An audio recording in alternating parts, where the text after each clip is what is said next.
ಶಾಪ ವಿಮೋಚಕನಾದ ಯೇಸುವಿನ ಮಧುರವಾದ ಹೆಸರಿನಲ್ಲಿ ನಿಮ್ಮೆಲ್ಲರಿಗೂ ಸಮಗ್ರ ಸತ್ಯವೇದ ಅಧ್ಯಯನ ಕಾರ್ಯಕ್ರಮಕ್ಕೆ ಪ್ರೀತಿಯ ಸುಸ್ವಾಗತ.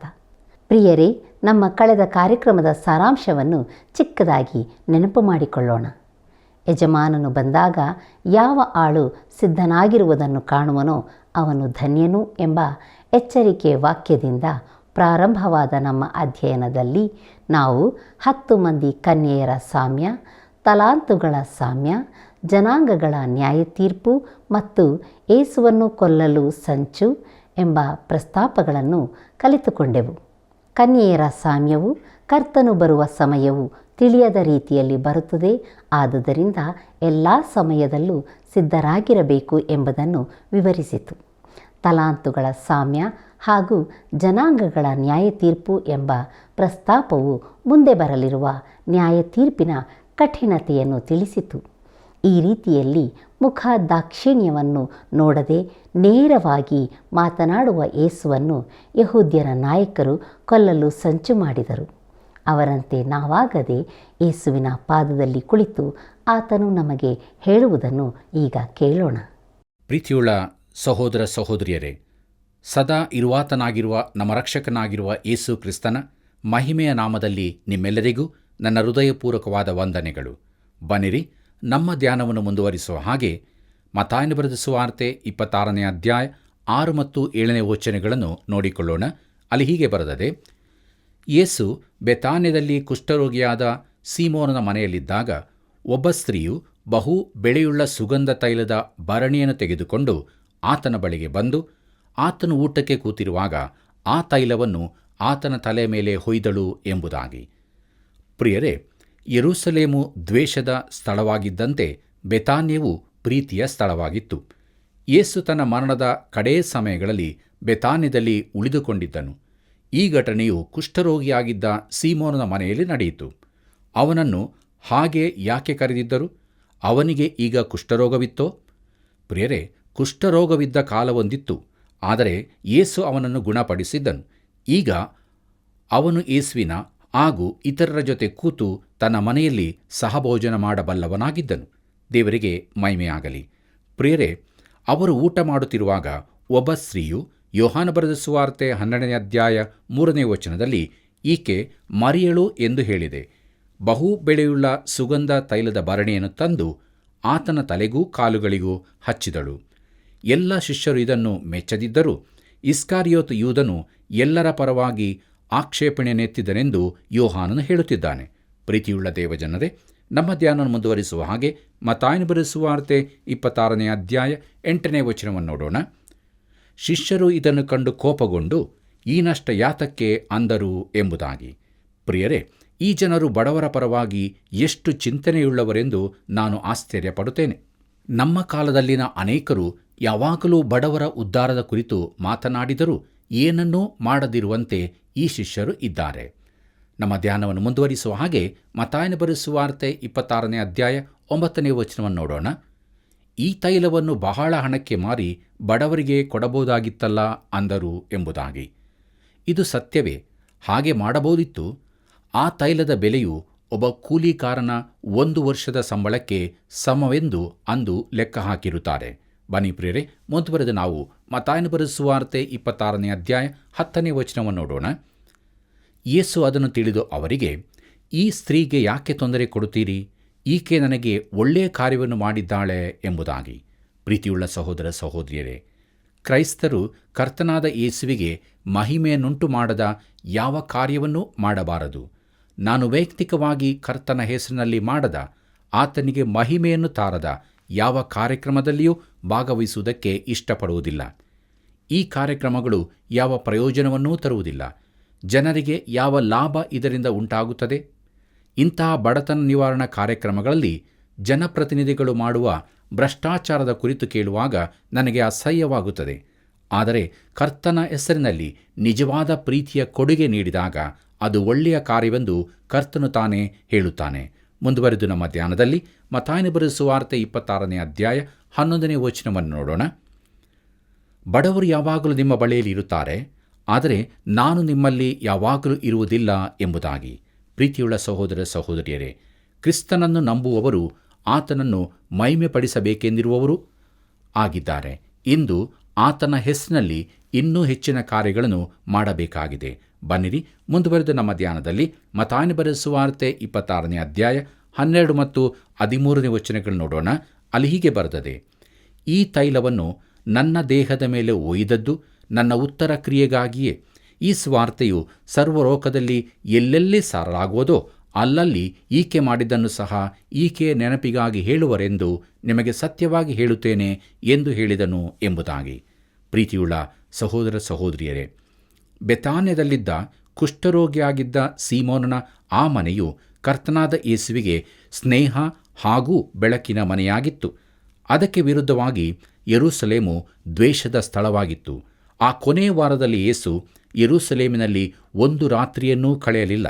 ಆದರೆ ಬೆತಾನ್ಯಕ್ಕೆ ಹೋಗಿ ತನ್ನನ್ನು ಪ್ರೀತಿಸುವ ಈ ಜನರೊಂದಿಗೆ ಉಳುಕೊಂಡನು. ಈಗಲೂ ಆತನು ತನ್ನನ್ನು ಬಯಸುವ, ಪ್ರೀತಿಸುವ ಜನರೊಂದಿಗೆ ಅನ್ಯೋನ್ಯತೆ ಉಳ್ಳವನಾಗಿರುತ್ತಾನೆ. ಪ್ರಿಯ ಸ್ನೇಹಿತನೇ, ನಿನಗೆ ಮನಸ್ಸಿದ್ದರೆ ಆತನು ನಿನ್ನೊಂದಿಗೂ ಇರುತ್ತಾನೆ. ಪ್ರೀತಿಯುಳ್ಳ ದೇವಜನರೇ, ಈ ಒಡೆಯಲ್ಪಟ್ಟ ಸುಗಂಧ ತೈಲದ ಭರಣಿಯ ಕಥೆಯು, ಅದರ ಪರಿಮಳವು ಜಗತ್ತಿನಲ್ಲೆಲ್ಲ ಹರಡಿರುತ್ತದೆ. ಸುವಾರ್ತೆಯು ಸರ್ವಲೋಕದಲ್ಲಿ ಎಲ್ಲೆಲ್ಲಿ ಸಾರಲಾಗುವುದೋ ಅಲ್ಲಲ್ಲಿ ಈಕೆ ಮಾಡಿದ್ದನ್ನೂ ಸಹ ಈಕೆಯ ನೆನಪಿಗಾಗಿ ಹೇಳುವರೆಂದು ನಿಮಗೆ ಸತ್ಯವಾಗಿ ಹೇಳುತ್ತೇನೆ. ಕರ್ತನಲ್ಲಿ ಪ್ರಿಯರೇ, ಈಕೆಯ ನೆನಪಿಗಾಗಿ ಹೇಳುವರು ಎಂಬುದನ್ನು ನೋಡುವಾಗ ಅನೇಕರು ತಾವು ಅಪೊಸ್ತಲರ ಪಟ್ಟಿಯಲ್ಲಿರಬೇಕೆಂದು ಬಯಸುತ್ತಿರುತ್ತಾರೆ. ಆದರೆ ನಾನು ಮರಿಯಳ ಪಟ್ಟಿಯಲ್ಲಿರಲು ಬಯಸುತ್ತೇನೆ. ಕ್ರಿಸ್ತನ ಎಲ್ಲ ಹಿಂಬಾಲಕರಲ್ಲಿ ಆಕೆ ಮಾತ್ರವೇ ಆತನ ಮರಣವನ್ನು ಅರ್ಥ ಮಾಡಿಕೊಂಡು ಅದರಲ್ಲಿ ಪ್ರವೇಶಿಸಿದ್ದಾಳೆ. ಆದರೆ ಅಪೊಸ್ತಲರಿಗೆ ಇದು ಅರ್ಥವಾಗಲೇ ಇಲ್ಲ. ಆಕೆ ದೂರದಲ್ಲಿರುವಳಾದರೂ ಆಕೆ ಎಲ್ಲವನ್ನೂ ತಿಳಿದವಳಾಗಿದ್ದಳು. ಅದನ್ನು ಕರ್ತನಿಗಾಗಿ ತಿಳಿಯಪಡಿಸುವಂತೆ ಆತನನ್ನು ತೈಲದಿಂದ ಅಭಿಷೇಕಿಸಿದಳು. ಆಕೆ ಆ ತೈಲವನ್ನು ವ್ಯರ್ಥ ಮಾಡಿದಳೋ? ಪ್ರಿಯರೇ, ಸುವಾರ್ತೆಗಳಲ್ಲಿ ಓದುವಂತೆ ವಾರದ ಮೊದಲನೆಯ ದಿನದಲ್ಲಿ ಬೇರೆ ಸ್ತ್ರೀಯರು ಯೇಸುವಿನ ದೇಹಕ್ಕೆ ಸುಗಂಧ ದ್ರವ್ಯವನ್ನು ಹಚ್ಚಲು ಬಂದಿದ್ದರು. ಅವರು ಆ ದ್ರವ್ಯಗಳನ್ನು ಆತನ ದೇಹಕ್ಕೆ ಹಚ್ಚಿದರೋ? ಇಲ್ಲ ಪ್ರಿಯರೇ, ಯಾಕಂದರೆ ಆತನು ಆಗ ಸಮಾಧಿಯೊಳಗಿರಲಿಲ್ಲ. ಆತನು ಎದ್ದಿದ್ದನು. ಮರಿಯಳೊಬ್ಬಳಿಗೆ ಮಾತ್ರ ಆತನ ದೇಹಕ್ಕೆ ಸುಗಂಧ ತೈಲ ಹಚ್ಚುವ ಸದಾವಕಾಶ ಸಿಕ್ಕಿತು. ದೇವರಿಗೆ ಸ್ತೋತ್ರವಾಗಲಿ. ಪ್ರಿಯ ಸ್ನೇಹಿತರೆ, ನಾವು ಕೂಡ ನಮ್ಮ ಸುಗಂಧ ತೈಲದ ಭರಣಿಯನ್ನು ಕರ್ತನ ಹೆಸರಿನಲ್ಲಿ ಒಡೆಯಬೇಕಾಗಿದೆ. ಹೊರ ಜಗತ್ತಿಗೆ ಆತನ ಪರಿಚಯವಿಲ್ಲ. ಆದ್ದರಿಂದ ನಾವು ಮಾಡುವ ಕೆಲಸದ ಮೂಲಕ ಆತನಿಗೆ ಮಹಿಮೆ ಬರುವಂತೆ ನಾವು ಎಚ್ಚರಿಕೆಯಿಂದಿರಬೇಕು. ಅದರಿಂದ ನಮಗೆ ಮಹಿಮೆ ತಂದುಕೊಳ್ಳುವುದಲ್ಲ. ಮುಂದುವರೆದು ನಾವು ನೋಡುತ್ತೇವೆ, ಯೂದನು ಯೇಸುವಿನ ಹಣಕ್ಕೆ ಮಾರಿದ್ದು ಎಂಬುದಾಗಿ. ನಮ್ಮ ಧ್ಯಾನವನ್ನು ಮುಂದುವರಿಸುವ ಹಾಗೆ ಮತ್ತಾಯನ ಬರೆದ ಸುವಾರ್ತೆ 26ನೇ ಅಧ್ಯಾಯ 14ನೇ ವಚನದಿಂದ 16ನೇ ವಚನದವರೆಗೆ ನೋಡೋಣ. ಅಲ್ಲಿ ಹೀಗೆ ಬರೆದದೆ: ಆಮೇಲೆ 12 ಮಂದಿ ಶಿಷ್ಯರಲ್ಲಿ ಒಬ್ಬನಾದ ಇಸ್ಕಾರಿಯೋತ ಯೂದನೆಂಬವನು ಮಹಾಯಾಜಕರ ಬಳಿಗೆ ಹೋಗಿ, ನಾನು ಅವನನ್ನು ನಿಮಗೆ ಹಿಡುಕೊಟ್ಟರೆ ನನಗೆ ಏನು ಕೊಡುತ್ತೀರಿ ಅಂದನು. ಅವರು ಅವನಿಗೆ 30 ರೂಪಾಯಿ ತೂಗಿಕೊಟ್ಟರು. ಅಂದಿನಿಂದ ಅವನು ಆತನನ್ನು ಹಿಡುಕೊಡುವುದಕ್ಕೆ ಅನುಕೂಲವಾದ ಸಮಯವನ್ನು ನೋಡುತ್ತಿದ್ದನು. ಕರ್ತನಲ್ಲಿ ಪ್ರಿಯರೇ, ಇಲ್ಲಿ ಒಂದು ಕರಾಳ ಘಟನೆಯು ನಡೆಯುತ್ತದೆ. ಮರಿಯಳ ಆತ್ಮಿಕ ಕಾರ್ಯದೆದುರಿಗೆ ಯೂದನ ಈ ಕೆಲಸವು ಬಹು ಘೋರವಾದದ್ದಾಗಿ ಕಾಣುತ್ತದೆ. ತಾವು ಪ್ರೀತಿಸಿದವನಿಗೆ ನಂಬಿಗಸ್ತರಾಗಿರುವ ಬದಲು ದ್ರೋಹವೆಸಗಿದ್ದಾರೆ. ಹಿಡುಕೊಡುವುದಕ್ಕೆ ಅನುಕೂಲವಾದ ಸಮಯವನ್ನು ನೋಡುತ್ತಿದ್ದನು ಎಂಬುದಾಗಿ ನೋಡುವಾಗ, ಯೇಸು ಏಕಾಂಕಿಯಾಗಿರುವಾಗ ಆತನನ್ನು ಬಂಧಿಸಬೇಕಾಗಿತ್ತು. ಅಂದರೆ ಜನರ ಗುಂಪು ಇಲ್ಲದಾಗ ಯೂದನು ಅಂಥ ಸಮಯಕ್ಕಾಗಿ ಕಾಯುತ್ತಿದ್ದನು. ಮುಂದುವರೆದು ನಾವು ನೋಡುತ್ತೇವೆ, ಪಸ್ಕ ಹಬ್ಬ ಹಾಗೂ ಕೊನೆ ಊಟ ಎಂಬುದಾಗಿ. ನಮ್ಮ ಧ್ಯಾನ ಮುಂದುವರಿಸುವ ಹಾಗೆ ಮತ್ತಾಯನ ಬರೆದ ಸುವಾರ್ತೆ 26ನೇ ಅಧ್ಯಾಯ 17ನೇ ವಚನದಿಂದ 19ನೇ ವಚನದವರೆಗೆ ನೋಡೋಣ. ಅಲ್ಲಿ ಹೀಗೆ ಬರೆದದೆ: ಹುಳಿಯಿಲ್ಲದ ರೊಟ್ಟಿಯ ಹಬ್ಬದ ಮೊದಲನೆಯ ದಿವಸದಲ್ಲಿ ಶಿಷ್ಯರು ಯೇಸುವಿನ ಬಳಿಗೆ ಬಂದು, ಪಸ್ಕಾ ಊಟ ಮಾಡುವುದಕ್ಕೆ ನಾವು ನಿನಗೆ ಎಲ್ಲಿ ಸಿದ್ಧ ಮಾಡಬೇಕೆನ್ನುತ್ತೀ ಎಂದು ಕೇಳಲು, ಆತನು, ನೀವು ಪಟ್ಟಣದೊಳಕ್ಕೆ ಇಂಥವನ ಬಳಿಗೆ ಹೋಗಿ ಅವನಿಗೆ, ನನ್ನ ಕಾಲ ಸಮೀಪವಾಯಿತು, ನಿನ್ನ ಮನೆಯಲ್ಲಿ ನನ್ನ ಶಿಷ್ಯರ ಸಂಗಡ ಪಸ್ಕಾ ಹಬ್ಬ ಮಾಡುತ್ತೇನೆಂದು ಬೋಧಕನು ಹೇಳುತ್ತಾನೆ ಎಂಬುದಾಗಿ ಹೇಳಿರಿ ಅಂದನು. ಶಿಷ್ಯರು ಯೇಸು ತಮಗೆ ಅಪ್ಪಣೆ ಕೊಟ್ಟಂತೆ ಮಾಡಿ ಪಸ್ಕಕ್ಕೆ ಸೌರಿಸಿದರು ಎಂಬುದಾಗಿ. ಪ್ರಿಯರೇ, ಯೇಸು ಈಗ ತನ್ನವರೊಂದಿಗೆ ಮೇಲುಪ್ಪರಿಗೆ ಹೋದನು. ಅಲ್ಲಿ ತನ್ನನ್ನು ಒಬ್ಬನು ಹಿಡುಕೊಡಲಿದ್ದಾನೆಂದು ತಿಳಿಸಲಿಕ್ಕಿದ್ದನು. ಬನ್ನಿ ಪ್ರಿಯರೇ, ನಮ್ಮ ಧ್ಯಾನದಲ್ಲಿ ಮುಂದುವರೆದು ಮತ್ತಾಯನ ಬರೆದ ಸುವಾರ್ತೆ 26ನೇ ಅಧ್ಯಾಯ 20ನೇ ವಚನದಿಂದ 22ನೇ ವಚನದವರೆಗೆ ದಯವಿಟ್ಟು ನೀವು ಓದಿಕೊಳ್ಳಬೇಕಾಗಿ ಪ್ರೀತಿಯಿಂದ ಕೇಳಿಕೊಳ್ಳುತ್ತೇನೆ. ಈ ವಾಕ್ಯ ಭಾಗಗಳ ಮುಖ್ಯಾಂಶಗಳನ್ನು ನಾವು ನೋಡುವಾಗ, ತಮ್ಮ ಹೃದಯಗಳಲ್ಲಿ ಕ್ರಿಸ್ತನನ್ನು ವಂಚಿಸುವ ಯೋಚನೆ ತಮ್ಮೊಳಗೆ ಇದೆ ಎಂಬುದನ್ನು ಅವರು ತಿಳಿಯಲಾರದೆ ಇದ್ದರು. ಇಂಥ ಯೋಚನೆ ನಿನ್ನ ಯೋಜನೆಯಲ್ಲಾಗಲಿ ಹೃದಯದಲ್ಲಾಗಲಿ ಇದೆಯೋ? ನಾವು ಇಂಥ ಆಲೋಚನೆಗಳನ್ನು ಅನೇಕ ಬಾರಿ ಮಾಡುವವರೇ ಆಗಿದ್ದೇವೆ. ನಾನು ಹಾಗೆ ಖಂಡಿತವಾಗಿ ಮಾಡಲಿಕ್ಕಿಲ್ಲ ಎಂದು ನಾವು ಹೇಳಬಹುದು. ನಿಜವೋ? ಸಮಯ ಸಂದರ್ಭ ದೊರೆತಾಗ ನಮಗನುಕೂಲವಾಗುವುದಾದರೆ ನೀವು ಕ್ಷಣ ಮಾತ್ರದಲ್ಲಿ ಹೀಗೆ ಮಾಡಬಹುದು. ಆದ್ದರಿಂದ ನಾವು ಯಾವಾಗಲೂ ಆತನಿಗೆ ಸಮೀಪಸ್ಥರಾಗಿರೋಣ. ಬನ್ನಿ ಪ್ರಿಯರೇ, ಮುಂದುವರೆದು ನಮ್ಮ ಧ್ಯಾನದಲ್ಲಿ ಮತ್ತಾಯನ ಬರೆದ ಸುವಾರ್ತೆ 26ನೇ ಅಧ್ಯಾಯ 23ನೇ ವಚನದಿಂದ 25ನೇ ವಚನದವರೆಗೆ ನೋಡೋಣ. ಅದಕ್ಕಾತನು, ಭಟ್ಟರಲ್ಲಿ ನನ್ನ ಸಂಗಡ ಕೈಹದ್ದಿದವನೇ ನನ್ನನ್ನು ಹಿಡುಕೊಡುವನು. ಮನುಷ್ಯಕುಮಾರನು ಹೊರಟು ಹೋಗುತ್ತಾನೆ, ಸರಿ, ಹಾಗೆ ಆತನ ವಿಷಯವಾಗಿ ಬರೆದದೆಯಲ್ಲ. ಆದರೆ ಯಾವನು ಮನುಷ್ಯಕುಮಾರನನ್ನು ಹಿಡುಕೊಡುವನೋ ಅವನ ಗತಿಯನ್ನು ಏನು ಹೇಳಲಿ? ಈ ಮನುಷ್ಯನು ಹುಟ್ಟದಿದ್ದರೆ ಅವನಿಗೆ ಒಳ್ಳೆಯದಾಗಿತ್ತು ಅಂದನು. ಆಗ ಆತನನ್ನು ಹಿಡುಕೊಡಬೇಕೆಂದಿದ್ದ ಯೂದನು, ಗುರುವೇ, ನಾನಲ್ಲವಲ್ಲ ಅನ್ನಲಾಗಿ ಯೇಸು ಅವನಿಗೆ, ನೀನೇ ಹೇಳಿದ್ದೀ ಎಂದು ಹೇಳಿದನು ಎಂಬುದಾಗಿ. ಪ್ರೀತಿಯುಳ್ಳ ದೇವಜನರೇ, ಇತರ ಶಿಷ್ಯರು ಹೇಳಿದಂತೆ ಯೂದನು ಯೇಸುವನ್ನು ಕರ್ತನೇ ಎಂದು ಸಂಬೋಧಿಸಲಿಲ್ಲವೆಂಬುದನ್ನು ಗಮನಿಸಿರಿ. ಆ ಗಳಿಗೆಯಲ್ಲಿ ಯೂದನು ಆ ಸ್ಥಳವನ್ನು ಬಿಟ್ಟು ಹೊರಹೋದನೆಂದು ಯೋಹಾನನು ತನ್ನ ಸುವಾರ್ತೆಯಲ್ಲಿ ಬರೆಯುತ್ತಾನೆ. ಯೋಹಾನ ಬರೆದ ಸುವಾರ್ತೆ 13ನೇ ಅಧ್ಯಾಯ 30ನೇ ವಚನದಲ್ಲಿ ಹೀಗೆ ನೋಡುತ್ತೇವೆ, ಅವನು ಆ ತುತ್ತನ್ನು ತೆಗೆದುಕೊಂಡ ಕೂಡಲೇ ಹೊರಗೆ ಹೋದನು, ಆಗ ರಾತ್ರಿಯಾಗಿತ್ತು ಎಂಬುದಾಗಿ. ಬನ್ನಿ ಪ್ರಿಯರೇ, ಮುಂದುವರೆದು ಮತ್ತಾಯನ ಬರೆದ ಸುವಾರ್ತೆ 26ನೇ ಅಧ್ಯಾಯ 26ನೇ ವಚನದಿಂದ 28ನೇ ವಚನದವರೆಗೆ ದಯವಿಟ್ಟು ನೀವು ಓದಿಕೊಳ್ಳಬೇಕಾಗಿ ಪ್ರೀತಿಯಿಂದ ಕೇಳಿಕೊಳ್ಳುತ್ತೇನೆ. ಪ್ರಿಯರೇ, ಈ ವಾಕ್ಯ ಭಾಗಗಳ ಮುಖ್ಯಾಂಶಗಳು ನಾವು ನೋಡುವಾಗ, ಅರ್ಥ ಕಳೆದುಕೊಳ್ಳಲಿರುವ ಹಬ್ಬವೊಂದರ ಕೊನೆಯ ಆಚರಣೆಯಲ್ಲಿ ಕರ್ತನಾದ ಯೇಸು ಕರ್ತನ ಭೋಜನವನ್ನು ಸ್ಥಾಪಿಸುವುದನ್ನು ಇಲ್ಲಿ ನೋಡುತ್ತೇವೆ. ಪಸ್ಕ ಹಬ್ಬದ ಸಮಯದಲ್ಲಿ ಪಾನಪಾತ್ರೆಯನ್ನು 7 ಸಾರಿ ಎಲ್ಲರಿಗೂ ಕೊಡಲಾಗುತ್ತದೆ. ಕೊನೆಯ ಸಾರಿ ಅದು ಕೊಡಲ್ಪಡುವಾಗ ಯೇಸು ಕರ್ತನ ಭೋಜನವನ್ನು ಸ್ಥಾಪಿಸಿದನು. ಭೋಜನದ ಸಮಯದಲ್ಲಿ ಅವರು ಸ್ತುತಿ ಕೀರ್ತನೆಗಳನ್ನು ಹಾಡಿದ್ದರು. ಕೀರ್ತನೆ 111ರಿಂದ 118. ನೀವು ಈ ಕೀರ್ತನೆಗಳನ್ನು ನಿಮ್ಮ ಸ್ವಂತ ಆತ್ಮಿಕ ಪ್ರಯೋಜನಕ್ಕಾಗಿ ಓದುವಾಗ ಆ ರಾತ್ರಿಯಲ್ಲಿ ನಮ್ಮ ಕರ್ತನು ಇದನ್ನು ಮಾಡಿದನೆಂಬುದನ್ನು ಜ್ಞಾಪಿಸಿಕೊಳ್ಳಿರಿ. ಈ ಕೊನೆಯ ಭೋಜನದಲ್ಲಿ ಯೇಸು ತನಗಾಗಿ ಒಂದು ಹೊಸ ಜ್ಞಾಪಕಾರ್ಥ ಸಂಗತಿಯನ್ನು ಸ್ಥಾಪಿಸಿದನು. ಅದು ಹಿತ್ತಾಳೆ, ಶಿಲೆಕಲ್ಲುಗಳ ಸ್ಮಾರಕವಲ್ಲ, ಆದರೆ ತಾತ್ಕಾಲಿಕವಾದ ರೊಟ್ಟಿ, ದ್ರಾಕ್ಷಾರಸಗಳಿಂದ ಮಾಡಲ್ಪಟ್ಟದ್ದು. ಎರಡೂ ಕೂಡ ಆತನ ಬರೋಣದ ತನಕ ಆತನ ಮರಣವನ್ನು ಪ್ರಸಿದ್ಧಿಪಡಿಸುವಂಥವುಗಳಾಗಿವೆ. ಬನ್ನಿ ಪ್ರಿಯರೇ, ಮುಂದುವರೆದು ನಾವು ಮತ್ತಾಯನ ಬರೆದ ಸುವಾರ್ತೆ 26ನೇ ಅಧ್ಯಾಯ 29ನೇ ವಚನವನ್ನು ನೋಡೋಣ. ನಾನು ನನ್ನ ತಂದೆಯ ರಾಜ್ಯದಲ್ಲಿ ದ್ರಾಕ್ಷಾರಸವನ್ನು ನಿಮ್ಮ ಸಂಗಡ ಹೊಸದಾಗಿ ಕುಡಿಯುವ ದಿನದವರೆಗೂ ಇನ್ನೂ ಕುಡಿಯುವುದೇ ಇಲ್ಲ ಎಂದು ನಿಮಗೆ ಹೇಳುತ್ತೇನೆ ಅಂದನು ಎಂಬುದಾಗಿ.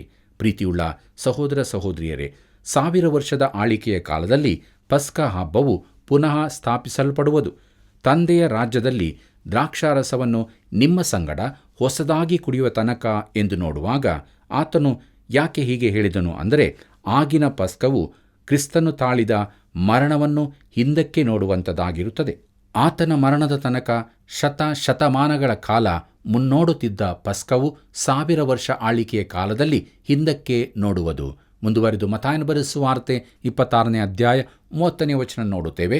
ಬಳಿಕ ಅವರು ಕೀರ್ತನೆಯನ್ನು ಹಾಡಿ ಎಣ್ಣೆಯ ಮರಗಳ ಗುಡ್ಡಕ್ಕೆ ಹೊರಟು ಹೋದರು ಎಂಬುದಾಗಿ. ಮುಂದುವರೆದು ನಾವು ನೋಡುತ್ತೇವೆ ಪ್ರಿಯರೇ, ಪೇತ್ರನ ಅಲ್ಲಗಳುವಿಕೆಯನ್ನು ಮುಂತಿಳಿಸಿದ್ದು ಎಂಬುದಾಗಿ. ಪ್ರೀತಿಯುಳ್ಳ ದೇವಜನರೇ, ಮತ್ತಾಯನ ಬರೆದ ಸುವಾರ್ತೆ 26ನೇ ಅಧ್ಯಾಯ 31, 32 ಮತ್ತು 33ನೇ ವಚನಗಳನ್ನು ದಯವಿಟ್ಟು ನೀವು ಓದಿಕೊಳ್ಳಬೇಕಾಗಿ ಪ್ರೀತಿಯಿಂದ ಕೇಳಿಕೊಳ್ಳುತ್ತೇನೆ. ಈ ವಾಕ್ಯ ಭಾಗಗಳ ಸಾರಾಂಶಗಳನ್ನು ನಾವು ನೋಡುವಾಗ, ಜಕರ್ಯನ ಪ್ರವಾದನೆಯಲ್ಲಿನ ಒಂದು ವಚನ ನೆರವೇರಲ್ಪಡುತ್ತದೆ 31ನೇ ವಚನದಲ್ಲಿ. ಮತ್ತು ಪೇತ್ರನ ಮಾತಿನ ಅರ್ಥವೇನೆಂದರೆ, ಇತರ ಶಿಷ್ಯರನ್ನು ತಾನು ನಂಬಲಾರನಾದರೂ ಯೇಸು ತನ್ನ ಮೇಲೆ ನಂಬಿಕೆ ಇಡಬಹುದು ಎಂದು. ಪೇತ್ರನ ಸಮಸ್ಯೆ ಎಂದರೆ ಅವನು ತನ್ನನ್ನೇ ಸರಿಯಾಗಿ ತಿಳಿದಿರಲಿಲ್ಲ. ಇಂದಿನ ದಿನಗಳಲ್ಲಿ ಅನೇಕರ ಸಮಸ್ಯೆ ಇದೇ ಆಗಿದೆಯಲ್ಲವೇ? ಬನ್ನಿ ಪ್ರಿಯರೇ, ಮುಂದುವರೆದು ನಾವು ಮತ್ತಾಯನ ಬರೆದ ಸುವಾರ್ತೆ 26ನೇ ಅಧ್ಯಾಯ 34 ಮತ್ತು 35ನೇ ವಚನವನ್ನು ನೋಡೋಣ. ಯೇಸು, ನಿನಗೆ ಸತ್ಯವಾಗಿ ಹೇಳುತ್ತೇನೆ, ಇದೇ ರಾತ್ರಿಯಲ್ಲಿ ಕೋಳಿ ಕೂಗುವುದಕ್ಕಿಂತ ಮುಂಚೆ ನೀನು ನನ್ನ ವಿಷಯದಲ್ಲಿ ಅವನನ್ನು ಅರಿಯನೆಂಬುದಾಗಿ 3 ಸಾರಿ ಹೇಳುವಿ ಅಂದನು. ಪೇತ್ರನು ಆತನಿಗೆ, ನಾನು ನಿನ್ನ ಸಂಗಡ ಸಾಯಬೇಕಾದರೂ ನಿನ್ನನ್ನು ಅರಿಯನೆಂಬುದಾಗಿ ಹೇಳುವುದೇ ಇಲ್ಲ ಎಂದು ಹೇಳಿದನು. ಅದರಂತೆ ಶಿಷ್ಯರೆಲ್ಲರೂ ಹೇಳಿದರು ಎಂಬುದಾಗಿ. ಕರ್ತನಲ್ಲಿ ಪ್ರಿಯರೇ, ಸಂಜೆಯಾಗುವ ಹೊತ್ತಿಗೆ ಪೇತ್ರನು ಈ ರೀತಿ ಕರ್ತನನ್ನು ಅರಿಯನೆಂದು ಹೇಳಲಾರೆನು ಅಂದಿದ್ದನು. ಆದರೆ ಅವನು ಕರ್ತನೊಂದಿಗೆ ಸಾಯುವುದಕ್ಕೂ ಸಿದ್ಧನಿದ್ದನು. ಆದರೆ ಅದೇ ರಾತ್ರಿಯಲ್ಲಿ ಕೋಳಿ ಕೂಗುವ ಮೊದಲು ಪೇತ್ರನು ಯೇಸುವನ್ನು ಒಮ್ಮೆ ಅಲ್ಲ 3 ಆವರ್ತಿ ಅಲ್ಲಗಳೆದನು. ಬನ್ನಿ ಪ್ರಿಯರೇ, ಮುಂದುವರೆದ ನಾವು ನಮ್ಮ ಧ್ಯಾನದಲ್ಲಿ ಮತ್ತಾಯನ ಬರೆದ ಸುವಾರ್ತೆ 26ನೇ ಅಧ್ಯಾಯ 36ನೇ ವಚನದಿಂದ 39ನೇ ವಚನದವರೆಗೆ ನೋಡೋಣ. ದಯವಿಟ್ಟು ಈ ವಚನಗಳನ್ನು ಕೂಡ ನೀವು ಓದಿಕೊಳ್ಳಬೇಕಾಗಿ ಪ್ರೀತಿಯಿಂದ ಕೇಳಿಕೊಳ್ಳುತ್ತೇನೆ. ಇಲ್ಲಿ ನಾವು ಕಂಡುಕೊಳ್ಳುತ್ತೇವೆ, ಕರ್ತನಾದ ಯೇಸು ಇಲ್ಲಿ ಮಾಡಿದ ಪ್ರಾರ್ಥನೆಯನ್ನು ನಾವು ಗಮನಿಸಬೇಕು. ಈ ಪಾತ್ರೆ ಎಂದರೆ ಸ್ಪಷ್ಟವಾಗಿ ಕ್ರೂಜೆಯ ಮರಣವೇ. ಪಾತ್ರೆಯಲ್ಲಿರುವಂಥದ್ದು ಇಡೀ ಲೋಕದ ಪಾಪವಾಗಿದೆ. ಕ್ರೂಜೆಯಲ್ಲಿ ಮಾನವರೆಲ್ಲರ ಪಾಪವು ಆತನ ಮೇಲೆ ಹೊರಿಸಲ್ಪಟ್ಟಿತು. ಯಾವುದೋ ಸೂಚಕವಾದ ರೀತಿಯಲ್ಲ, ನಿಜವಾದ ರೀತಿಯಲ್ಲಿಯೇ ಪಾಪವೆಲ್ಲ ಆತನ ಮೇಲೆ ಹೊರಿಸಲ್ಪಟ್ಟಾಗ ಆ ಭಯಂಕರತೆ ನಾವು ಊಹಿಸಲಿಕ್ಕೂ ಆಗದು. ಪರಿಶುದ್ಧವಾದ ಆತನಿಗೆ ಇದೊಂದು ಅತೀ ಘೋರವಾದ ಅನುಭವವಾಗಿದ್ದಿರಬಹುದು. ಕ್ರೂಜೆಯಿಂದ ತಪ್ಪಿಸಿಕೊಳ್ಳಲಿಕ್ಕಾಗಿ ಆತನು ಕೇಳಿಕೊಳ್ಳುತ್ತಿಲ್ಲ, ಆದರೆ ದೇವರ ಚಿತ್ತವೇ ಆಗಲಿ ಎಂದು ಹೇಳುತ್ತಾನೆ. ಗೆತ್ಸೇಮನೆಯ ವೇದನೆಯ ಪೂರ್ಣ ಅರಿವು ನಮಗಾಗಲಿಕ್ಕಿಲ್ಲ, ಆದರೆ ಯೇಸು ಕಲ್ವಾರಿಯ ಜಯವನ್ನು ಇಲ್ಲಿಯೇ ಪಡೆದನೆಂದು ನಾನು ನೆನೆಸುತ್ತೇನೆ. ಆತನು ಅಡವಿಯಲ್ಲಿ ಸೈತಾನನಿಂದ ಶೋಧಿಸಲ್ಪಟ್ಟಂತೆ ಇಲ್ಲಿಯೂ ಖಂಡಿತವಾಗಿ ಶೋಧಿಸಲ್ಪಟ್ಟನೆಂದು ನಾನು ನೆನೆಸುತ್ತೇನೆ. 42ನೇ ವಚನವನ್ನು ಗಮನಿಸಿರಿ. ಅಲ್ಲಿ ಹೀಗೆ ನೋಡುತ್ತೇವೆ, ತಿರುಗಿ 2ನೇ ಸಾರಿ ಹೋಗಿ, ನನ್ನ ತಂದೆಯೇ, ನಾನು ಕುಡಿದ ಹೊರತು ಈ ಪಾತ್ರೆ ಬಿಟ್ಟು ಹೋಗಕೂಡದಾಗಿದ್ದರೆ ನಿನ್ನ ಚಿತ್ತವೇ ಆಗಲಿ ಎಂದು ಪ್ರಾರ್ಥಿಸಿದನು ಎಂಬುದಾಗಿ. ಪ್ರಿಯರೇ, ಆತನು ಅದನ್ನು ಒಪ್ಪಿಕೊಂಡನು. ಕ್ರೂಜೆಗೆ ಹೋಗುವುದನ್ನು ನಮ್ಮ ಕರ್ತನು ತಪ್ಪಿಸಿಕೊಳ್ಳಲು ಪ್ರಯತ್ನಿಸಿದನೆಂಬುದು ಸುಳ್ಳಾಗಿದೆ. ಆತನ ಮಾನವತ್ವದಲ್ಲಿ ಲೋಕದ ಪಾಪವೆಲ್ಲ ಆತನ ಮೇಲೆ ಹಾಕಲ್ಪಡುವ ಈ ಭಯಂಕರತೆಯನ್ನು ಸಹಿಸಲಾರನೆಂಬ ಭಾವನೆಯನ್ನು ಆತನು ಹೊಂದಿ ಅದರಿಂದ ಒಂದು ಕ್ಷಣ ನಡುಗಿದಂತಾದನು. ಆದರೆ ತನ್ನನ್ನು ತಂದೆಗೆ ಒಪ್ಪಿಸಿಕೊಟ್ಟನು. ತಂದೆಯ ಚಿತ್ತ ನೆರವೇರಿಸಲು ಆತನು ಬಂದಿದ್ದನು. ಬನ್ನಿ ಪ್ರಿಯರೇ, ಮುಂದುವರೆದು ನಮ್ಮ ಧ್ಯಾನದಲ್ಲಿ ಮತ್ತಾಯನ ಬರೆದ ಸುವಾರ್ತೆ 26ನೇ ಅಧ್ಯಾಯ 40 ಮತ್ತು 41ನೇ ವಚನ ನೋಡೋಣ. ಆಮೇಲೆ ಆತನ ಶಿಷ್ಯರ ಬಳಿಗೆ ಬಂದು ಅವರು ನಿದ್ರೆ ಮಾಡುವುದನ್ನು ಕಂಡು ಪೇತ್ರನಿಗೆ, ಇಗೋ, 1 ಗಳಿಗೆಯಾದರೂ ನನ್ನ ಸಂಗಡ ಎಚ್ಚರವಾಗಿರಲಾರಿರ? ಶೋಧನೆಗೆ ಒಳಗಾಗದಂತೆ ಎಚ್ಚರವಾಗಿದ್ದು ಪ್ರಾರ್ಥಿಸಿರಿ. ಮನಸ್ಸು ಸಿದ್ಧವಾಗಿದೆ ಸರಿ, ಆದರೆ ದೇಹಕ್ಕೆ ಬಲ ಸಾಲದು ಎಂದು ಹೇಳಿದನು ಎಂಬುದಾಗಿ. ಪ್ರಿಯರೇ, ಎಚ್ಚರವಾಗಿರಿ, ಎಚ್ಚೆತ್ತು ಇರಿ, ಚುರುಕಾಗಿರಿ ಮತ್ತು ಶೋಧನೆಗೆ ಒಳಗಾಗದಂತೆ ಪ್ರಾರ್ಥಿಸಿರಿ. ಆ ಶೋಧನೆ ಏನಾಗಿತ್ತು? ಅವರನ್ನು ಶೋಧಿಸುವರು ಯಾರು? ಸೈತಾನನು ಅಲ್ಲಿದ್ದನು. ಯೇಸು ಅದೃಶ್ಯ ವೈರಿಯೊಂದಿಗೆ ಹೋರಾಡುತ್ತಿದ್ದನು. ಗೆತ್ಸೇಮನೆಯಲ್ಲಿ ಆತನು ಆ ವೈರಿಯನ್ನು ಸೋಲಿಸಿದನು. ಕಲ್ವಾರಿಯ ಜಯವು ಗೆತ್ಸೇಮನೆಯಲ್ಲಿ ವಶ ಮಾಡಲ್ಪಟ್ಟಿತು. ಪ್ರೀತಿಯುಳ್ಳ ಸಹೋದರ ಸಹೋದರಿಯರೇ, ನಮ್ಮ ಧ್ಯಾನದಲ್ಲಿ ಮುಂದುವರೆದು ಮತ್ತಾಯನ ಬರೆದ ಸುವಾರ್ತೆ 26ನೇ ಅಧ್ಯಾಯ 42ನೇ ವಚನದಿಂದ 45ನೇ ವಚನದವರೆಗೆ ದಯವಿಟ್ಟು ನೀವು ಓದಿಕೊಳ್ಳಬೇಕಾಗಿ ಪ್ರೀತಿಯಿಂದ ಕೇಳಿಕೊಳ್ಳುತ್ತೇನೆ. ಈ ವಾಕ್ಯ ಭಾಗಗಳ ಮುಖ್ಯಾಂಶಗಳನ್ನು ನಾವು ನೋಡುವಾಗ, ಆತನು ತನ್ನನ್ನು ತಂದೆಯ ಚಿತ್ತಕ್ಕೆ ಒಪ್ಪಿಸಿಕೊಟ್ಟನು. ಇನ್ನೂ ನಿದ್ದೆ ಮಾಡಿ ದಣಿವಾರಿಸಿಕೊಳ್ಳಿರಿ ಎಂಬುದನ್ನು ನಾವು ನೋಡುವಾಗ, ಅವರಿಗೆ ನಿದ್ದೆ ಮಾಡಲು ಸಮಯ ಸಿಕ್ಕಿರಬಹುದು. ಈ ವಿಶ್ರಾಂತಿ ಅವರಿಗೆ ಅಗತ್ಯವಾಗಿ ಕೂಡ ಇತ್ತು. ಕರ್ತನು ಅವರ ಶಾರೀರಿಕ ಅಗತ್ಯತೆಗಳ ಕಡೆಗೆ ಗಮನವನ್ನು ಕೂಡ ಕೊಟ್ಟಿದ್ದನು. ಬನ್ನಿ ಪ್ರಿಯರೇ, ಮುಂದುವರೆದು ನಾವು ಮತ್ತಾಯನ ಬರೆದ ಸುವಾರ್ತೆ 26ನೇ ಅಧ್ಯಾಯ 46 ಮತ್ತು 47ನೇ ವಚನಗಳನ್ನು ನೋಡಿಕೊಳ್ಳುವಾಗ, ಏಳಿರಿ, ಹೋಗೋಣ, ನನ್ನನ್ನು ಹಿಡಿಕೊಡುವವನು ಹತ್ತಿರಕ್ಕೆ ಬಂದಿದ್ದಾನೆ, ನೋಡಿರಿ ಎಂದು ಹೇಳಿದನು. ಆತನು ಇನ್ನೂ ಮಾತನಾಡುತ್ತಿರಲು, ಇಗೋ, 12 ಮಂದಿ ಶಿಷ್ಯರಲ್ಲಿ ಒಬ್ಬನಾದ ಯೂದನು ಬಂದನು. ಮಹಾಯಾಜಕರು, ಜನರ ಹಿರಿಯರು, ಇವರ ಕಡೆಯಿಂದ ಬಹು ಜನರ ಗುಂಪು ಕತ್ತಿ ದೊಣ್ಣೆಗಳನ್ನು ಹಿಡಿದುಕೊಂಡು ಆತನ ಸಂಗಡ ಬಂತು ಎಂಬುದಾಗಿ. ಪ್ರಿಯರೇ, ಯೂದನು ಯೇಸುವಿನ ವೈರಿಗಳು. ಯೇಸುವಿನ ಅನೇಕ ಅದ್ಭುತ ಕಾರ್ಯಗಳನ್ನು ಕಂಡಿದ್ದರಿಂದ ಯೇಸುವಿನಲ್ಲಿ ಅಲೌಕಿಕ ಶಕ್ತಿ ಇತ್ತೆಂದು, ಆತನು ಅದನ್ನು ಉಪಯೋಗಿಸಬಹುದೆಂದು ತಿಳಿದಿದ್ದರು. ಆದ್ದರಿಂದ ಆತನನ್ನು ಬಂಧಿಸಲು ಬರುವಾಗ ಶಸ್ತ್ರಸಹಿತವಾದ ದೊಡ್ಡ ಸೈನ್ಯದೊಂದಿಗೆ ಬಂದಿದ್ದರು. ಒಂದು ವೇಳೆ ಅರಮನೆಯ ಸಿಪಾಯಿಗಳೆಲ್ಲರೂ ಬಂದಿದ್ದಿರಬಹುದು. ಪ್ರೀತಿಯುಳ್ಳ ದೇವಜನರೇ, ಮುಂದುವರೆದು ನಮ್ಮ ಧ್ಯಾನದಲ್ಲಿ ಮತ್ತಾಯನ ಬರೆದ ಸುವಾರ್ತೆ 26ನೇ ಅಧ್ಯಾಯ 48ನೇ ವಚನದಿಂದ 50ನೇ ವಚನದವರೆಗೆ ದಯವಿಟ್ಟು ಓದಿಕೊಳ್ಳಬೇಕಾಗಿ ಪ್ರೀತಿಯಿಂದ ಕೇಳಿಕೊಳ್ಳುತ್ತೇನೆ. ಈ ವಾಕ್ಯ ಭಾಗಗಳ ಮುಖ್ಯಾಂಶಗಳು ನಾವು ನೋಡುವಾಗ, ಈ ದ್ರೋಹದ ಮುದ್ದು ಚರಿತ್ರೆಯಲ್ಲೇ ಅತಿ ಹೀನವಾದ ಸಂಗತಿಯಾಗಿತ್ತು. ಯೂದನು ದ್ರೋಹದ ಮುದ್ದನ್ನು ಯೇಸುವಿಗೆ ಕೊಟ್ಟನು. ಇದು ಮಾನವನು ಮಾಡಬಹುದಾದ ಅತ್ಯಂತ ಅಸಹ್ಯಕರವಾದ ಕಾರ್ಯ. ಕೆಲವರು ಯೂದನು ಯೇಸುವಿಗೆ ದ್ರೋಹ ಮಾಡಬೇಕೆಂದು ನಿಗದಿಯಾಗಿತ್ತು ಎಂಬುದನ್ನು ಹೇಳುತ್ತಾರೆ. ಆದ್ದರಿಂದ ಅವನು ಬೇರೇನೂ ಮಾಡಲಾಗಲಿಲ್ಲ ಎಂದು ವಾದಿಸುತ್ತಾರೆ. ಕರ್ತನಲ್ಲಿ ಪ್ರಿಯರೇ, ಯೇಸು ಯೂದನಿಗೆ ಕಡೇ ಅವಕಾಶವನ್ನು ಕೂಡ ಕೊಟ್ಟಿದ್ದನು. ಅದೇನೆಂದರೆ, ಯೂದನು ದೇವಾಲಯಕ್ಕೆ ಹೋಗಿ ತನಗೆ ಕೊಡಲ್ಪಟ್ಟಿದ್ದ ಬೆಳ್ಳಿ ನಾಣ್ಯಗಳನ್ನು ಒಳಕ್ಕೆ ಬಿಸಾಡಿದ ಬಳಿಕವಾದರೂ ತನ್ನ ಮನಸ್ಸನ್ನು ಬದಲಾಯಿಸಿಕೊಳ್ಳಬಹುದಾಗಿತ್ತು. ಯಾಜಕರು ಯೇಸುವನ್ನು ಹಿಡಿದುಕೊಂಡು ಹೋಗುತ್ತಿರುವಾಗ ಯೂದನು ಯೇಸುವಿಗೆ ಅಡ್ಡಬಿದ್ದು, ಕರ್ತನೇ, ನನ್ನನ್ನು ಕ್ಷಮಿಸು, ನಾನು ತಿಳಿಯದೆ ತಪ್ಪು ಮಾಡಿದೆ ಎಂದು ಬೇಡಿಕೊಳ್ಳಬಹುದಾಗಿತ್ತು. ಆಗಲೂ ಕರ್ತನು ಅವನನ್ನು ಕ್ಷಮಿಸುತ್ತಿದ್ದನು. ಪ್ರೀತಿಯುಳ್ಳ ದೇವಜನರೇ, ನಮ್ಮ ಧ್ಯಾನ ಮುಂದುವರಿಸುವ ಹಾಗೆ ಮತ್ತಾಯನ ಬರೆದ ಸುವಾರ್ತೆ 26ನೇ ಅಧ್ಯಾಯ 51ನೇ ವಚನ ನೋಡೋಣ. ಹಿಡಿಯುತ್ತಲೇ ಯೇಸುವಿನ ಸಂಗಡ ಇದ್ದವರಲ್ಲಿ ಒಬ್ಬನು ಕೈ ಚಾಚಿ ತನ್ನ ಕತ್ತಿಯನ್ನು ಹಿರಿದು ಮಹಾಯಾಜಕನ ಆಳನ್ನು ಹೊಡೆದು ಅವನ ಕಿವಿಯನ್ನು ಕಡಿದು ಹಾಕಿದನು ಎಂಬುದಾಗಿ. ಪ್ರಿಯರೇ, ಇವನು ಯಾರೆಂದು ನಮಗೆ ತಿಳಿದದೆ. ಅವನು ಸೀಮೋನ ಪೇತ್ರನೇ. ಪೇತ್ರನು ಏನನ್ನಾದರೂ ಸಾಧಿಸಲು ಹೊರಟಿದ್ದನು. ಯೇಸುವಿಗಾಗಿ ತಾನು ಪ್ರಾಣ ಕೊಡುವುದಕ್ಕೂ ಸಿದ್ಧನಾಗಿದ್ದೇನೆಂದು ಅವನು ಹೇಳಿದ್ದನು. ಆದರೆ ಆ ರಾತ್ರಿ ಪೇತ್ರನು ತನ್ನನ್ನು ಅಲ್ಲಗಳೆಯುತ್ತಾನೆಂದು ಯೇಸು ಹೇಳಿದ್ದನು. ಎಲ್ಲಿಂದಲೋ ಒಂದು ಖಡ್ಗವನ್ನು ಸಂಪಾದಿಸಿದ್ದ ಪೇತ್ರನು ಯೇಸುವನ್ನು ಕಾಪಾಡಬೇಕೆಂದುಕೊಂಡಿದ್ದನು. ಆದರೆ ಪೇತ್ರನು ಒಬ್ಬ ಬೆಸ್ತನಾಗಿದ್ದನು. ಅವನು ಸೈನಿಕನಲ್ಲ. ಅವನು ಆಳಿನ ಕಿವಿಯನ್ನು ಕಡಿದನು. ಅವನು ಕಿವಿಗೆ ಗುರಿ ಇಡದೆ ತಲೆಗೆ ಗುರಿ ಇಟ್ಟಿರಬೇಕು. ಆದರೆ ಅವನಿಂದ ಅದು ಸಾಧ್ಯವಾಗಲಿಲ್ಲ. ಅವನ ಗುರಿ ತಪ್ಪಿತು. ಬನ್ನಿ ಪ್ರಿಯರೇ, ಮುಂದುವರೆದು ನಮ್ಮ ಧ್ಯಾನದಲ್ಲಿ ಮತ್ತಾಯನ ಬರೆದ ಸುವಾರ್ತೆ 26ನೇ ಅಧ್ಯಾಯ 52ನೇ ವಚನದಿಂದ 56ನೇ ವಚನದವರೆಗೆ ನೋಡಿಕೊಳ್ಳೋಣ. ದಯವಿಟ್ಟು ಈ ವಚನಗಳು ನೀವು ಓದಿಕೊಳ್ಳಬೇಕಾಗಿ ಪ್ರೀತಿಯಿಂದ ಕೇಳಿಕೊಳ್ಳುತ್ತೇನೆ. ಸಮಯದ ಅಭಾವ ನಮಗೆ ಇರುವುದರಿಂದ ಈ ವಾಕ್ಯಗಳ ಮುಖ್ಯಾಂಶಗಳನ್ನು ನೋಡೋಣ. ಯೇಸು ಪೇತ್ರನಿಗೆ ಹೇಳುತ್ತಾನೆ, ನಿನ್ನ ಚಿಕ್ಕ ಕತ್ತಿ ನನಗೆ ಬೇಡ ಪೇತ್ರನೇ. ನಾನು ಧಾರ್ಮಿಕ ನಾಯಕರೊಂದಿಗೆ ಯುದ್ಧ ಮಾಡಲು ಬಂದಿಲ್ಲ. ನಾನು ಲೋಕದ ಪಾಪಕ್ಕಾಗಿ ಸಾಯುವುದಕ್ಕೆ ಬಂದಿದ್ದೇನೆ ಎಂಬುದಾಗಿ. ಈ ವಾಕ್ಯ ಭಾಗಗಳ ಮೂಲಕ ಯೇಸು ಶಾಸ್ತ್ರದ ಮಾತುಗಳನ್ನು ನೆರವೇರಿಸುತ್ತಿದ್ದಾನೆಂದು ಮತ್ತಾಯನು ಸ್ಪಷ್ಟಪಡಿಸುತ್ತಿದ್ದಾನೆ. ವೈರಿಗಳು ಅನೇಕ ಬಾರಿ ಆತನನ್ನು ಹಿಡಿಯಲು ಪ್ರಯತ್ನಿಸಿದ್ದರು. ಆಗ ಆತನ ಸಮಯ ಬಂದಿರಲಿಲ್ಲ. ಈಗ ಆ ಸಮಯವು ಬಂದೊದಗಿತು. ಶಿಷ್ಯರೆಲ್ಲರೂ ಆ ಸಮಯದಲ್ಲಿ ಆತನನ್ನು ಬಿಟ್ಟು ಹೋದರು. ಬನ್ನಿ ಪ್ರಿಯರೇ, ಮುಂದುವರೆದ ನಾವು ಮತ್ತಾಯನ ಬರೆದ ಸುವಾರ್ತೆ 26ನೇ ಅಧ್ಯಾಯ 57ನೇ ವಚನ ನೋಡೋಣ. ಯೇಸುವನ್ನು ಹಿಡಿದವರು ಆತನನ್ನು ಮಹಾಯಾಜಕನಾದ ಕಾಯಫನ ಬಳಿಗೆ ತೆಗೆದುಕೊಂಡು ಹೋದರು ಎಂಬುದಾಗಿ.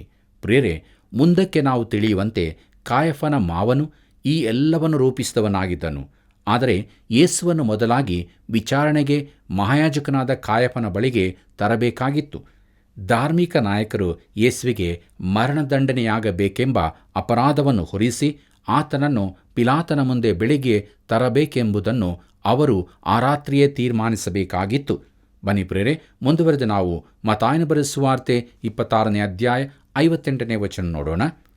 ಪೇತ್ರನಾದರೂ ದೂರದಿಂದ ಆತನ ಹಿಂದೆ ಹೋಗುತ್ತಾ ಮಹಾಯಾಜಕನ ಮಠದ ಅಂಗಳದ ತನಕ ಬಂದು ಒಳಕ್ಕೆ ಹೊಕ್ಕು ಆತನ ಗತಿ ಏನಾಗುವುದೋ ನೋಡಬೇಕೆಂದು ಓಲೇಕಾರರ ಸಂಗಡ ಕೂತುಕೊಂಡನು ಎಂಬುದಾಗಿ. ಪ್ರೀತಿಯುಳ್ಳ ಸಹೋದರ ಸಹೋದರಿಯರೇ, ಪೇತ್ರನು ದೂರದಿಂದ ಹಿಂಬಾಲಿಸಿಕೊಂಡು ಬಂದನು. ಯೇಸುವನ್ನು ದೂರದಿಂದ ಹಿಂಬಾಲಿಸುವುದು ನಮ್ಮೆಲ್ಲರಿಗೂ ಅಪಾಯಕರವಾದದ್ದೇ. ಯೇಸುವಿನ ಶಿಷ್ಯನಾದ ಯೋಹಾನನ ಸಹಾಯದಿಂದ ಪೇತ್ರನು ಅಂಗಳದೊಳಕ್ಕೆ ಪ್ರವೇಶ ಪಡೆದನು. ಅಲ್ಲಿ ಏನಾಗುವುದೋ ಎಂದು ನೋಡಲು ಕಾಯುತ್ತಾ ಇದ್ದನು. ಸ್ವಲ್ಪದರಲ್ಲೇ ಅವನು ಯೇಸುವನ್ನು ಅಲ್ಲಗಳೆಯಲಿಕ್ಕಿದ್ದನು. ಬನ್ನಿ ಪ್ರಿಯರೇ, ಮುಂದುವರೆದು ನಮ್ಮ ಧ್ಯಾನದಲ್ಲಿ ಮತ್ತಾಯನ ಬರೆದ ಸುವಾರ್ತೆ 26ನೇ ಅಧ್ಯಾಯ 59 ಮತ್ತು 60ನೇ ವಚನವನ್ನು ನೋಡೋಣ. ಇಲ್ಲಿ ಕೂಡ ದಯವಿಟ್ಟು ಈ ವಾಕ್ಯ ಭಾಗಗಳನ್ನು ಓದಿಕೊಳ್ಳಬೇಕಾಗಿ ಕೇಳಿಕೊಳ್ಳುತ್ತೇನೆ. ಈ ವಾಕ್ಯ ಭಾಗಗಳ ಮುಖ್ಯಾಂಶಗಳು: ಧಾರ್ಮಿಕ ನಾಯಕರಿಗೆ ಯೇಸುವಿನ ಮೇಲೆ ಹೇಳಲು ಯಾವ ದೂರೂ ಇಲ್ಲದರಿಂದ ಅವರು ಸುಳ್ಳು ಸಾಕ್ಷಿಗಳನ್ನು ಹುಡುಕಬೇಕಾಯಿತು. ಪಿಲಾತನು ಬಹು ಆಳವಾಗಿ ವಿಚಾರಿಸುವನಾದ್ದರಿಂದ ಕೆಲವು ವಿಚಿತ್ರ ಪ್ರಶ್ನೆಗಳನ್ನು ಕೇಳಬಹುದು. ಅಂತೂ ಅವರು ಕೊನೆಗೆ 2 ಸಾಕ್ಷಿಗಳನ್ನು ಹಿಡಿದು ತಂದರು. ಬನ್ನಿ ಪ್ರಿಯ, ಮುಂದುವರೆದು ಮತ್ತಾಯನ ಬರೆದ ಸುವಾರ್ತೆ 26ನೇ ಅಧ್ಯಾಯ 61ನೇ ವಚನ ನೋಡುತ್ತೇವೆ. ನಾನು ದೇವರ ಆಲಯವನ್ನು ಕೆಡವಿಬಿಟ್ಟು 3 ದಿನಗಳಲ್ಲಿ ಕಟ್ಟಬಲ್ಲೆನೆಂದು ಇವನು ಹೇಳಿದನು ಅಂದನು ಎಂಬುದಾಗಿ. ಪ್ರಿಯರೇ, ಯೋಹಾನ ಬರೆದ ಸುವಾರ್ತೆ 2ನೇ ಅಧ್ಯಾಯ 19ನೇ ವಚನದಿಂದ 22ನೇ ವಚನದ ಪ್ರಕಾರ ಯೇಸುವಿನ ಮಾತನ್ನು ಆತನ ಶಿಷ್ಯರು, ಜನರು ತಪ್ಪಾಗಿ ಅರ್ಥ ಮಾಡಿಕೊಂಡರು. ಈ ಆಲಯವನ್ನು ಕೆಡವಿರಿ, ನಾನು ಅದನ್ನು 3ನೇ ದಿನದಲ್ಲಿ ತಿರುಗಿ ಎಬ್ಬಿಸುವೆನು ಎಂಬುದನ್ನು ನೋಡುವಾಗ ಅವರಿಗೆ ಯೇಸುವಿನ ಪುನರುತ್ಥಾನದ ತನಕ ಈ ಮಾತು ಅರ್ಥವಾಗಿರಲಿಲ್ಲ. ಸುಳ್ಳು ಸಾಕ್ಷಿಗಳು ಯೇಸು ಈ ಮೇಲಿನ ಮಾತು ಹೇಳಿದಾಗ ಅಲ್ಲಿದ್ದವರಾಗಿರಬಹುದು. ಆದರೂ ಯೇಸುವಿನ ಮಾತನ್ನವರು ಸರಿಯಾಗಿ ಹೇಳಲಾಗಲಿಲ್ಲ. ನಮ್ಮ ಧ್ಯಾನದಲ್ಲಿ ಮುಂದುವರಿದು ಮತ್ತಾಯನ ಬರೆದ ಸುವಾರ್ತೆ 26ನೇ ಅಧ್ಯಾಯ 62ನೇ ವಚನ ನೋಡೋಣ. ಆಗ ಮಹಾಯಾಜಕನು ಎದ್ದು ನಿಂತು, ನೀನೇನು ಉತ್ತರ ಹೇಳುವುದಿಲ್ಲವೋ? ಇವರು ನಿನ್ನ ಮೇಲೆ ಹೇಳುವ ಈ ಸಾಕ್ಷಿ ಏನು ಎಂದು ಆತನನ್ನು ಕೇಳಿದನು. ಪ್ರಿಯರೇ, ಯೇಸು ಇದಕ್ಕೆ ಉತ್ತರಿಸಿದರೆ ಹಿರೀಕೂಟದವರು ಯಾವ ರೀತಿ ವಾದ ಮಾಡಬಹುದು ಎಂಬುದಾಗಿ ಮಹಾಯಾಜಕನು ಪ್ರಯತ್ನಿಸಿದನು. ಈ ದೂರು ಸತ್ಯಕ್ಕೆ ದೂರವಾದ್ದರಿಂದ ಯೇಸು ಅದಕ್ಕೆ ಉತ್ತರ ಕೊಡಲಿಲ್ಲ. ಬನ್ನಿ ಪ್ರಿಯರೇ, ನಮ್ಮ ಕಾರ್ಯಕ್ರಮದ ಅಂತ್ಯಭಾಗದಲ್ಲಿ ನಾವು ಕೊನೆಯದಾಗಿ ಮತ್ತಾಯನ ಬರೆದ ಸುವಾರ್ತೆ 26ನೇ ಅಧ್ಯಾಯ 63ನೇ ವಚನವನ್ನು ನೋಡೋಣ. ಆದರೆ ಯೇಸು ಸುಮ್ಮನಿದ್ದನು. ಆಗ ಮಹಾಯಾಜಕನು, ನಿನಗೆ ಜೀವಸ್ವರೂಪನಾದ ದೇವರ ಆಣೆ ಇಡುತ್ತೇನೆ, ನೀನು ದೇವಕುಮಾರನಾದ ಕ್ರಿಸ್ತನೋ ಹೌದೋ ಅಲ್ಲವೋ ಎಂಬುದನ್ನು ನಮಗೆ ಹೇಳಬೇಕು ಎಂದು ಅನ್ನಲಾಗಿ ಎಂಬುದಾಗಿ. ಪ್ರಿಯರೇ, ಈಗ ಮಹಾಯಾಜಕನು ಆಣೆ ಇಡುತ್ತಾನೆ ಮತ್ತು ನೀನು ದೇವರ ಮಗನಾದ ಕ್ರಿಸ್ತನು ಹೌದೋ ಅಲ್ಲವೋ ಎಂದು ಕೇಳುತ್ತಾನೆ. ಪ್ರಿಯರೇ, ನ್ಯಾಯಸಮ್ಮತವಲ್ಲದ ರೀತಿಯಲ್ಲಿ ಯೇಸುವಿನ ವಿಚಾರಣೆಯಾಗುತ್ತದೆ. ಆತನ ವಿರೋಧಿಗಳು ತಮಗೆ ಇದ್ದ ದ್ವೇಷವನ್ನು ಈ ಮೂಲಕ ತೀರಿಸಿಕೊಳ್ಳುತ್ತಾರೆ. ಆತನನ್ನು ಅರಿಯದೆ ದೇವರ ಕೋಪವನ್ನು ತಮ್ಮ ಮೇಲೆ ಬರಮಾಡಿಕೊಳ್ಳುತ್ತಾರೆ. ನಾವು ಈ ರೀತಿಯಾಗಿರದೆ ಆತನನ್ನು ಅರಿತವರಾಗಿ ಆತನನ್ನು ಪ್ರೀತಿಸುತ್ತಾ ಸಮಾಧಾನದಿಂದಲೂ ಸಂತೋಷದಿಂದಲೂ ಜೀವಿಸೋಣ. ಹೀಗಾಗುವಂತೆ ಆತನ ಕೃಪೆಯು ನಮ್ಮನ್ನು ಯಾವಾಗಲೂ ನಡೆಸಲಿ. ಆಮೆನ್. ಪ್ರೀತಿಯ ದೇವ ಮಕ್ಕಳೇ, ಇದುವರೆಗೆ ನಾವು ದೇವರ ಸಹಾಯದಿಂದ ಆತನ ವಾಕ್ಯವನ್ನು ಅಧ್ಯಯನ ಮಾಡಿದೆವು. ಗೆತ್ಸೇಮನೆಯಲ್ಲಿ ಯೂದನು ಯೇಸುವನ್ನು ಹಿಡಿದುಕೊಟ್ಟನು. ಕ್ರೈಸ್ತರ ಪಾಲಿಗೆ ಯೂದನು ಮಹಾದ್ರೋಹಿ. ಆದರೆ ಪ್ರಿಯರೇ, ಬೈಗುಳು, ಕೊಲೆ, ವ್ಯಭಿಚಾರ ಮುಂತಾದ ಪಾಪಗಳಲ್ಲಿ ಚಿಕ್ಕ ಪಾಪ, ದೊಡ್ಡ ಪಾಪ ಎಂಬ ಬೇರೆ ಬೇರೆ ಪಾಪಗಳಿಲ್ಲ. ಎಲ್ಲ ಪಾಪ ಅಪರಾಧಗಳಿಗೂ ಒಂದೇ ಅಗ್ನಿ ನರಕವೇ ಶಿಕ್ಷೆ. ಹೆಚ್ಚು ಕಡಿಮೆ ಏನೂ ಇಲ್ಲ. ಎಲ್ಲರೂ ಪಾಪ ಮಾಡಿ ದೇವರ ಮಹಿಮೆಯನ್ನು ಹೊಂದದೆ ಹೋಗಿದ್ದಾರೆ ಎಂದು ರೋಮಾಪುರ 3:23 ನೋಡುತ್ತೇವೆ. ಹಾಗಾದರೆ ನಾವು ಇತರರನ್ನು ತೀರ್ಪು ಮಾಡದೆ ನಮ್ಮನ್ನು ನಾವು ವಾಕ್ಯದ ಬೆಳಕಿನಲ್ಲಿ ಪರೀಕ್ಷಿಸಿಕೊಂಡು ಆತನಿಗೆ ಮೆಚ್ಚಿಕೆಯಾಗಿ ಜೀವಿಸೋಣ. ತಿರುಗಿ ಬರಲಿರುವ ಕರ್ತನು ನಿಮ್ಮೆಲ್ಲರನ್ನು ಆಶೀರ್ವದಿಸಲಿ.